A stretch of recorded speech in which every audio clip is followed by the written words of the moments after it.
এগিয়ে আসো, এগিয়ে আসো আরেকটু।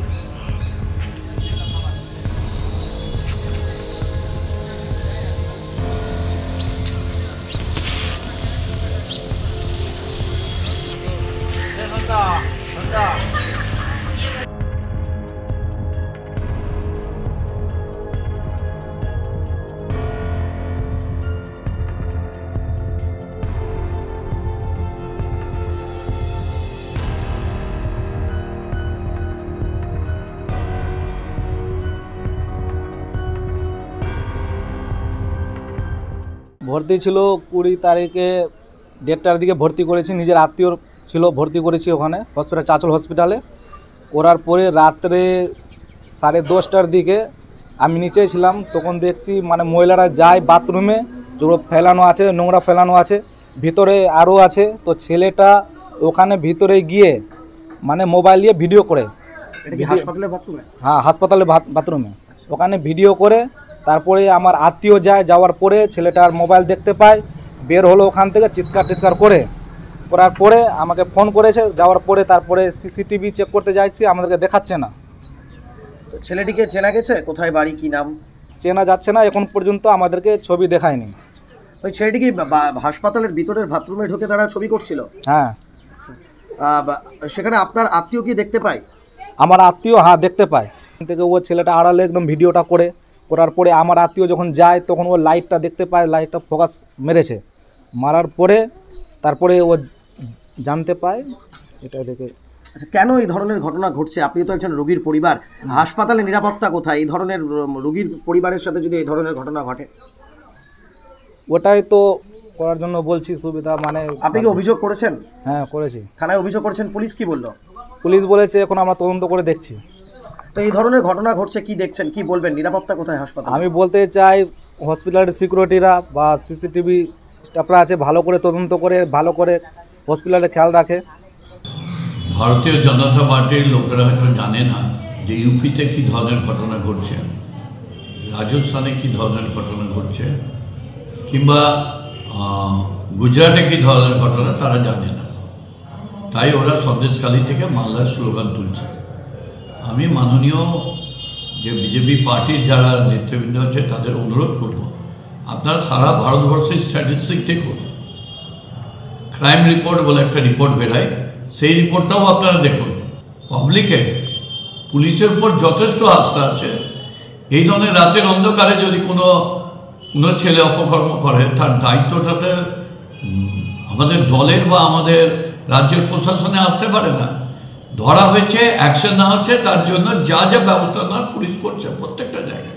দেখুন, চাঁচল হসপিটালে মানুষজন আসে তাদের পরিজনকে নিয়ে পরিষেবা দিতে, কিন্তু সেই জায়গায় দাঁড়িয়ে যখন কিছু মহিলা শৌচালয়ে যায়, সেখানে কিছু মানুষ তাদের ভিডিও তোলে, সেটা সত্যি অপমানজনক এবং লজ্জিত।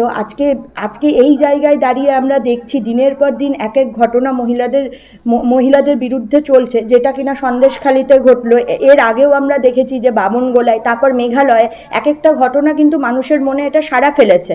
আজকে যেভাবে চাঁচল হসপিটালে হয়েছে, এখানে হসপিটাল কর্তৃপক্ষের কি ভূমিকা এবং তিনি কি চোখে এই ঘটনাটিকে দেখছে, সেটাই মানুষের মনে প্রশ্ন। এই জায়গায় দাঁড়িয়ে একটা কথাই বলবো, আমাদের পশ্চিমবঙ্গের মাননীয় মুখ্যমন্ত্রী কিন্তু একটা মহিলা, যেখানে দুর্গাকে মা রূপে প্রতিষ্ঠা করা হয়, যেটা মাতৃভূমি হিসাবে পূজিত হয়, সেখানে মহিলারা আজকে নিপীড়িত, অত্যাচারিত হচ্ছে। এটা কিন্তু সত্যি দুর্ভাগ্যজনক এবং প্রতিটা মানুষের কাছেই কিন্তু এটি ভীষণ অপমানজনক এবং লজ্জিত। অতি নিন্দনীয় ঘটনা, অমার্জনীয় ঘটনা। আমরা পুরোপুরি যার সঙ্গে হয়েছে সহমর্মতা প্রকাশ করছি, এটা সত্যি কথা। এবং পুলিশ অফিসারেরাও কালকে দিলীপ বাবু এবং দিলওয়ার বাবু দুজনই এসেছিলেন, পুরো জায়গা আমাদের সঙ্গে খতিয়ে দেখেছেন, দেখে ওনারা সিসিটিভি ফুটেজ নিয়েছেন।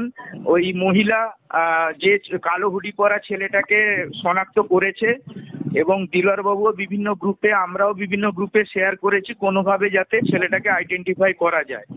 না, এর আগে কখনোই হয়নি। না, ওই দিকের টয়লেট মহিলারা আগে এই টয়লেটটাই খোলা ছিল বলে মহিলারা ব্যবহার করেন।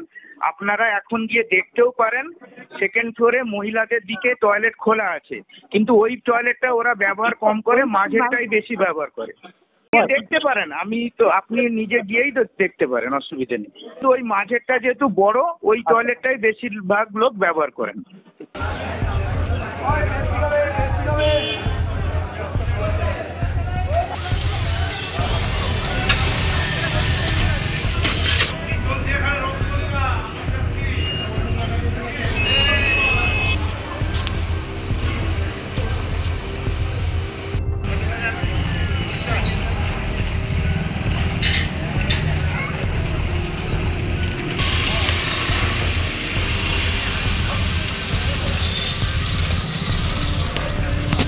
এগিয়ে আসো, এগিয়ে আসো আরেকটু।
এগিয়ে আসো, এগিয়ে আসো আরেকটু।